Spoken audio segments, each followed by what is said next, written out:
नमस्कार। रसायन शास्त्र कक्षा 12 के लिए प्रश्न बैंक किस प्रकार से तैयार किए जा सकते हैं, आइए उस पर हम चर्चा करते हैं। सबसे पहले हम बात करते हैं कि इस बार जो मार्किंग स्कीम है वो किस प्रकार से है।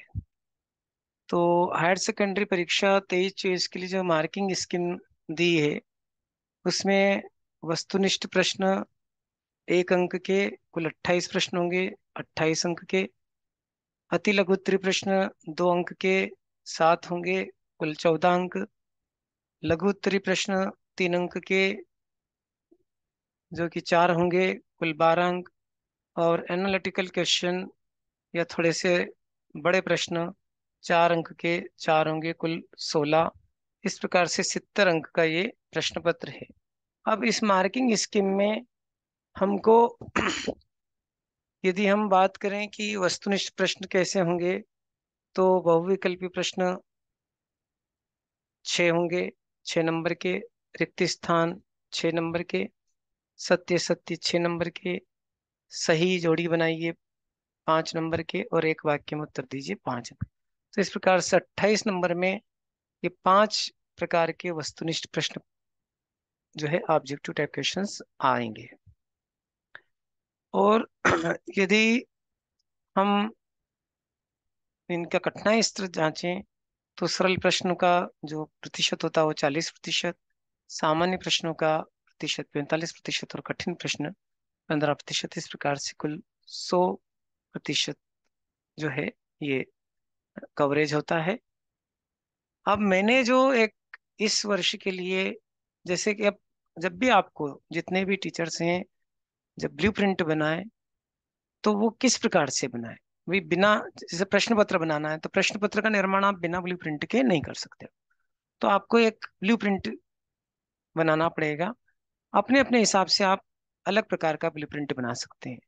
तो जैसे सॉल्यूशन या विलियन है, इसमें 7 अंक का जो है निर्धारण है। तो आप यहाँ देख रहे हैं कि 1 नंबर के कितने प्रश्न, 2 नंबर के कितने प्रश्न, 3 नंबर के कितने प्रश्न, और 4 नंबर के कितने प्रश्न। तो 1 अंक का 2 प्रश्न, और 2 अंक का 1 प्रश्न, 3 अंक का 1 प्रश्न। इस प्रकार से ये आप सेटअप कर सकते हो। विद्युत रसायन 9 अंक की इकाई है, इसमें से 3 वस्तुनिष्ठ पूछे जा सकते हैं। ये कम ज्यादा हो सकते हैं। ये तो एक मैंने आपको एक नमूना तैयार करके प्रस्तुत किया। इसी प्रकार से 2 अंक का 1 प्रश्न, 3 अंक का कोई प्रश्न नहीं, और 4 अंक का 1 प्रश्न हो सकता है। रासायनिक बलगतिकी या केमिकल काइनेटिक्स में 7 अंक की इकाई है। तो 2 वस्तुनिष्ठ, 2 नंबर का 1 प्रश्न, और 3 नंबर का 1 प्रश्न। इस प्रकार कुल टोटल 7 अंक जो है कवर हो जाएंगे। डी और ए ब्लॉक में से जो है 7 नंबर की कुल इकाई है ये। तो 3 वस्तुनिष्ठ हो सकते हैं, और एक 4 नंबर का प्रश्न होगा, हो सकता है। तो इस प्रकार से 7 अंक हो जाएंगे। फिर उपसंयोजी रसायन या कोऑर्डिनेशन केमिस्ट्री, इसमें 2 ऑब्जेक्टिव की संभावना की जा सकती है। 2 नंबर का 1 प्रश्न, और 3 नंबर का 1 प्रश्न। तो इस प्रकार से इसके 7 अंक पूरे हो जाते हैं। हेलो एल्केन में से 2 वस्तुनिष्ठ और 4 नंबर का 1 प्रश्न, 6 अंक की ये इकाई है। एल्कोहल फिनोल ईथर में 3 वस्तुनिष्ठ और 3 नंबर का 1 प्रश्न, कुल 6 अंक हो सकते हैं। एल्डिहाइड कीटोन कार्बोक्सिलिक अम्ल, इसमें 8 अंक कुल इकाई के लिए हैं। 2 नंबर के ऑब्जेक्टिव, 2 नंबर का 1 प्रश्न, और एक 4 नंबर का प्रश्न इसमें से पूछा जा सकता है। फिर एमिन्स 6 नंबर की इकाई है, 4 वस्तुनिष्ठ और 2 अंक का 1 प्रश्न।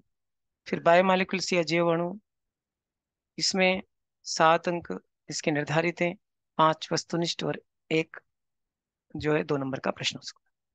तो इस प्रकार हम यहाँ देख रहे हैं कि 4 नंबर के कुल 4 प्रश्न, 3 नंबर के 4 प्रश्न, और 2 अंक के 7 प्रश्न। तो जो 4 नंबर के प्रश्न है वो किन किन इकाई से हमने हमको हम ले सकते हैं। विद्युत रसायन, डी और A block, haloalkane, haloarene, और कार्बोक्सिलिक अम्ल एल्डिहाइड वाली इकाई में से ले सकते हैं। 3 अंक के विलयन, रासायनिक बलगतिकी, उपसंयोजी रसायन, फिनोल, ईथर, एल्कोहल में से लिए जा सकते हैं। और 2 नंबर के प्रश्न जो नीली पट्टी में आप देख रहे हैं, विलयन, विद्युत रसायन, रासायनिक बलगतिकी, उपसंयोजी रसायन, एल्डिहाइड कीटोन, एमीन्स, जैव अणु, इसमें से ले सकते हैं।